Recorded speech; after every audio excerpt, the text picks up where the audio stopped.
Bismillahirrahmanirrahim. Assalamualaikum warahmatullahi wabarakatuh. Selamat datang di Rili Channel. Di kesempatan kali ini saya akan memberikan tutorial atau informasi seputar BPJS Ketenagakerjaan. Nah, di kesempatan kali ini saya akan memberikan tutorial cara mencairkan saldo BPJS Ketenagakerjaan secara online tanpa harus pergi ke kantor BPJS Ketenagakerjaan. Nah, baik teman-teman, di kesempatan kali ini saya akan mencoba mencairkan BPJS Ketenagakerjaan lewat lapak asik BPJS Ketenagakerjaan.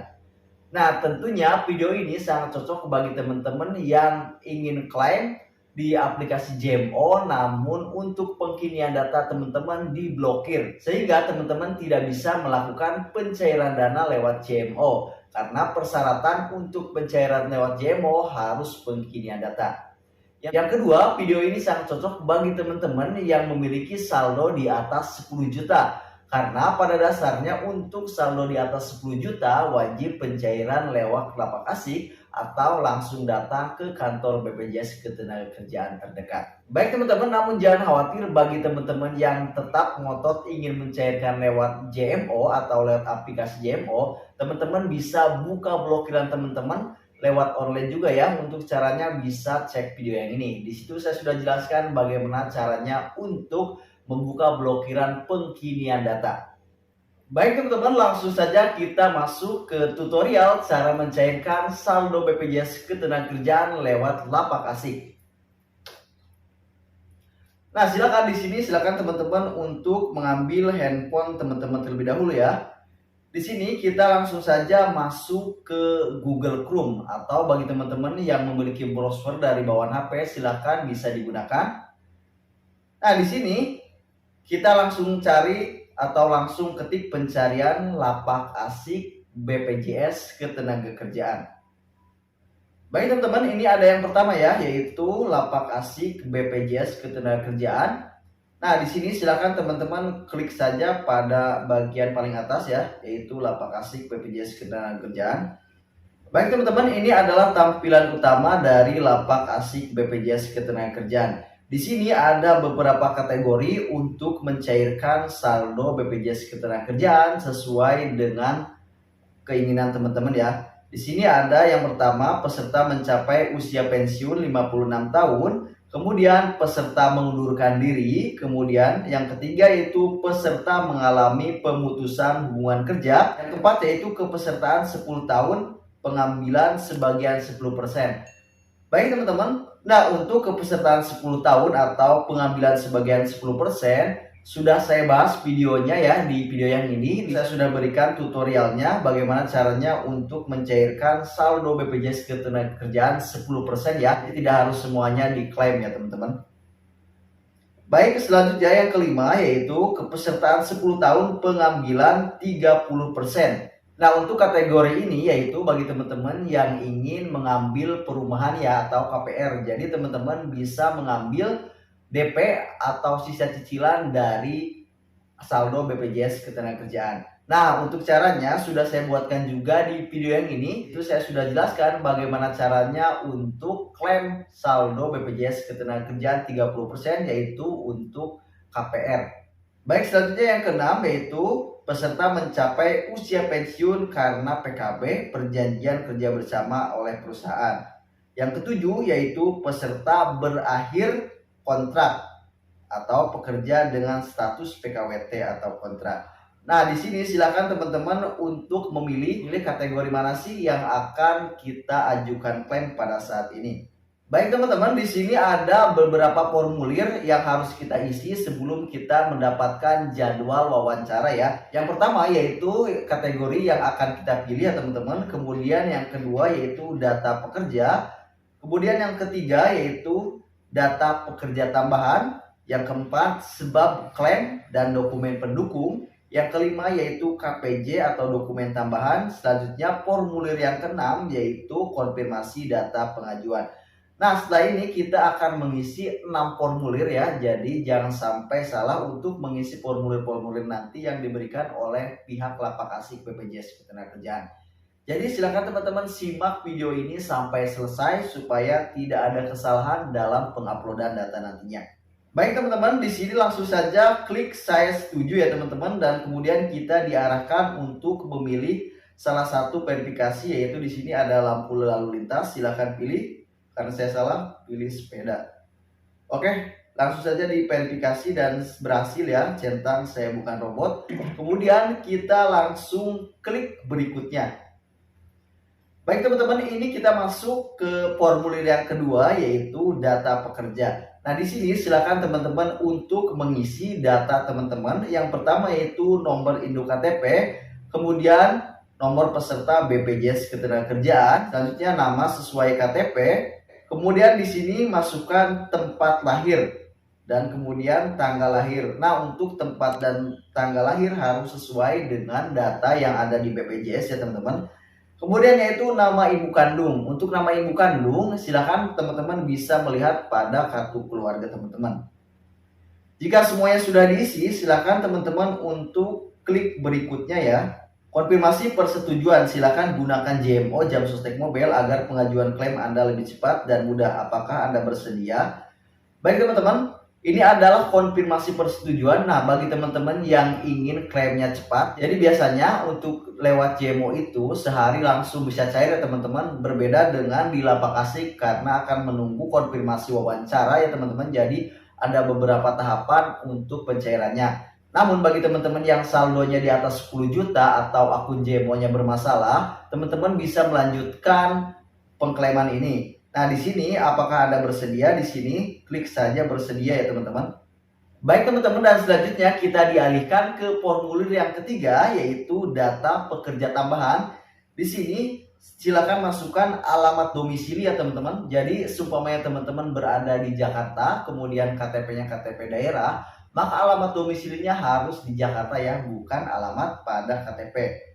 Baik teman-teman, dan selanjutnya teman-teman diharuskan untuk mengisi nomor handphone yang ada WhatsApp-nya, kemudian harus verifikasi juga ke nomor tersebut, apakah nomor tersebut masih aktif. Caranya yaitu akan dikirimkan kode verifikasi dari pihak BPJS Ketenagakerjaan ya teman-teman. Nah, dan ini kode verifikasinya sudah muncul, kode verifikasi sudah dikirimkan ke nomor handphone yang sudah Anda masukkan. Nah, nanti kode verifikasinya akan muncul, kita langsung saja masukkan ya teman-teman. Baik, selanjutnya setelah kita melakukan verifikasi nomor handphone, yaitu yang kedua yaitu verifikasi alamat email. Nah, apa sih fungsi untuk verifikasi alamat email ini? Yaitu verifikasi untuk jadwal wawancara. Nanti jadwal wawancara itu akan dikirimkan melalui email ya. Jadi pastikan teman-teman mengisi emailnya yang aktif ya dan benar. Dan untuk alamat email ini juga akan diverifikasi ya oleh pihak Lapak Asik BPJS Ketenagakerjaan. Silakan teman-teman cek email verifikasinya terlebih dahulu. Baik teman-teman, selanjutnya adalah nomor rekening. Nah, untuk nomor rekening ini pastikan teman-teman rekening atas nama sendiri, karena nantinya jika nomor rekening bukan atas nama sendiri, kemungkinan untuk klaimnya akan ditolak ya teman-teman. Untuk banknya pastikan terdaftar pada Lapak Asik BPJS Ketenagakerjaan ini ya. Nah, di situ silakan teman-teman cari bank sesuai rekening teman-teman. Kemudian yaitu yang selanjutnya kolom NPWP ya teman-teman. Nah, di sini silakan teman-teman untuk memasukkan nomor NPWP teman-teman. Nah, lalu bagaimana jika teman-teman tidak memiliki NPWP? Jangan khawatir. Di sini saya juga telah membuatkan cara bagaimana untuk membuat NPWP tanpa harus pergi ke kantor pajak ya teman-teman. Artinya teman-teman bisa melihat video ini dan ini bisa didaftarkan secara online tanpa harus pergi ke kantor pajak. Namun bagi teman-teman yang malas untuk membuat NPWP, jangan khawatir, teman-teman juga bisa membuat surat pernyataan tidak ada NPWP ya. Teman-teman bisa melihat video ini untuk cara membuat surat pernyataan tidak memiliki NPWP. Untuk linknya sudah saya simpan di kolom deskripsi video ini ya. Nah, lalu muncul pertanyaan, apakah jika tidak melampirkan NPWP akan kena pajak atau tidak? Nah, untuk pembahasannya teman-teman bisa melihat video yang ini, bagaimana pembahasan pencairan BPJS Ketenagakerjaan tanpa melampirkan NPWP. Silakan teman-teman untuk cek video ini ya. Nah, dan selanjutnya di sini ada pertanyaan, apakah Anda menjalankan kegiatan atau usaha ekonomi secara mandiri? Di sini silakan teman-teman jawab saja tidak ya teman-teman. Nah, dan di sini ada pastikan informasi nomor handphone atau WA atau email yang Bapak Ibu berikan benar dan wajib aktif ya teman-teman. Silakan teman-teman cross check terlebih dahulu email dan nomor WhatsApp-nya ya. Nah, kemudian jika sudah langsung saja klik berikutnya ya teman-teman. Kita akan dialihkan ke formulir nomor 4 yaitu sebab klaim dan dokumen pendukung.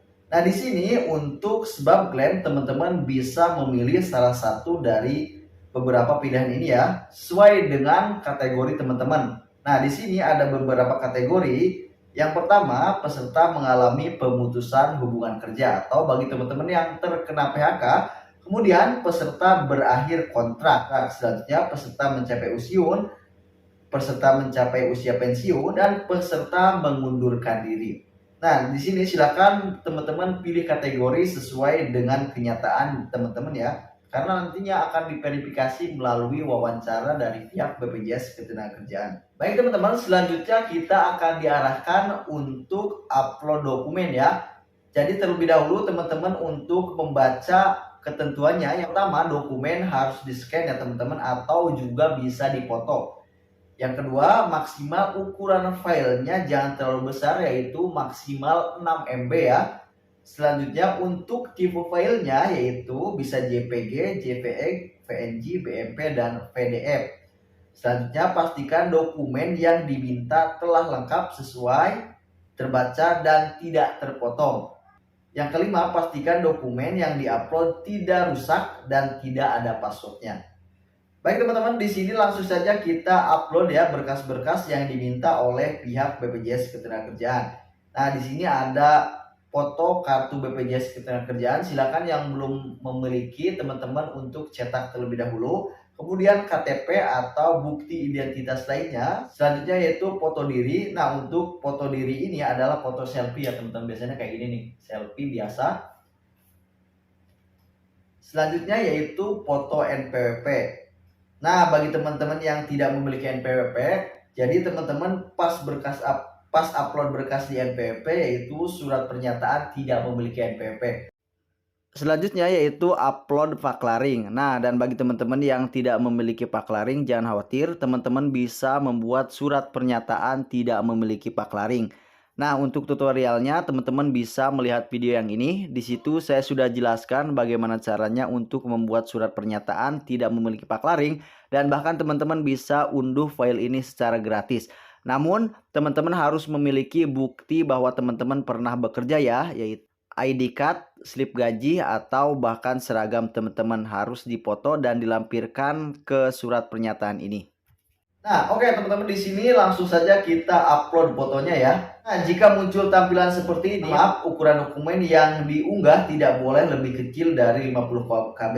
Nah, baik teman-teman, bagi teman-teman file yang terlalu kecil atau terlalu besar lebih dari 6 MB, teman-teman bisa untuk meresize. Nah, untuk cara membesarkan atau mengecilkan file teman-teman bisa melihat video yang ini. Di situ saya sudah jelaskan bagaimana caranya untuk mengubah ukuran dari file teman-teman. Nah, di sini saya akan coba upload lagi ya teman-teman.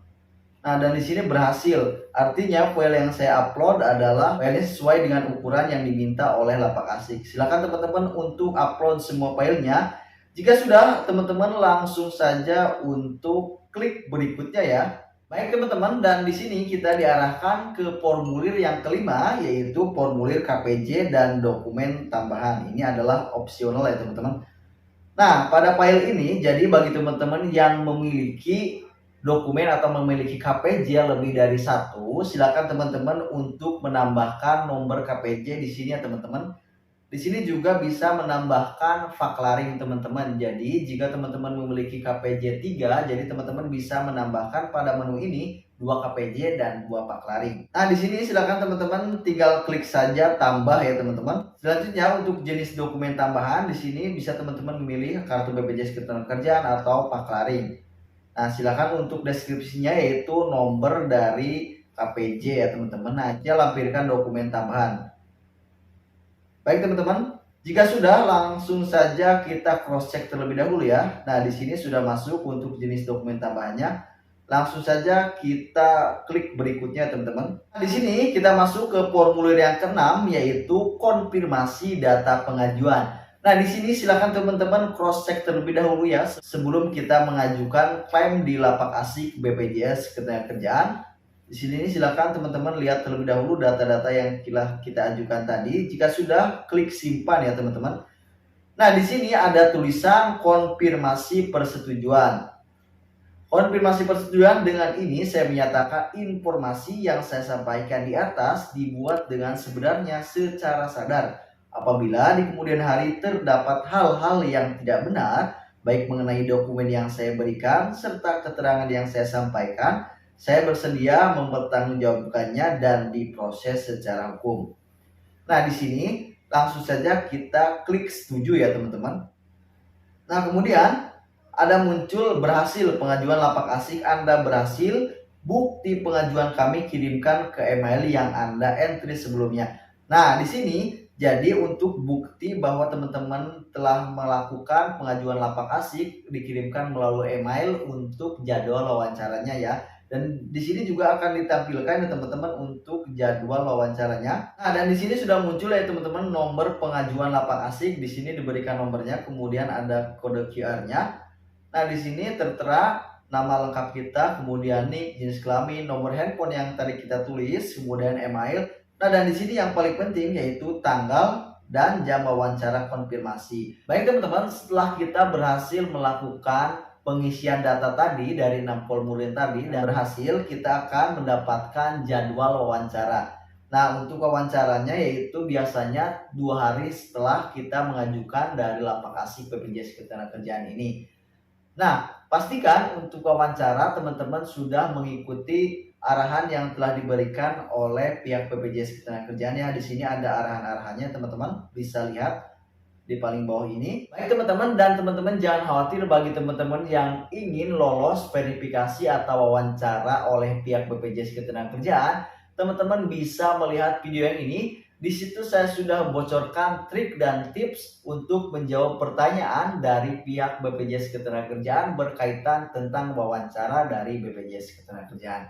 Jadi insya Allah jika teman-teman melihat video ini, insya Allah teman-teman bisa atau berhasil lolos melakukan tahap verifikasi wawancara. Baik teman-teman, kemungkinan dari teman-teman juga akan ada yang bertanya, Kak, kapan sih setelah wawancara untuk pencairannya? Biasanya pencairannya itu paling lama 5 hari ya teman-teman, tidak termasuk Sabtu dan Minggu atau tidak termasuk di tanggal merah. Dan teman-teman juga bisa mengecek tracking claim. Jadi apakah klaim teman-teman ditolak atau tidak, teman-teman bisa melakukan tracking claim. Nah, untuk cara tracking claim, teman-teman bisa melihat video yang ini. Di situ saya sudah jelaskan bagaimana caranya untuk tracking claim teman-teman ya, apakah teman-teman klaimnya diterima atau ditolak. Baik teman-teman, semoga video ini bermanfaat dan menjadi wawasan untuk kita semua. Dan jangan lupa dukung channel ini dengan menekan tombol subscribe, kemudian nyalakan tombol lonceng untuk mengetahui semua pemberitahuan terbaru dari channel. Wassalamualaikum warahmatullahi wabarakatuh.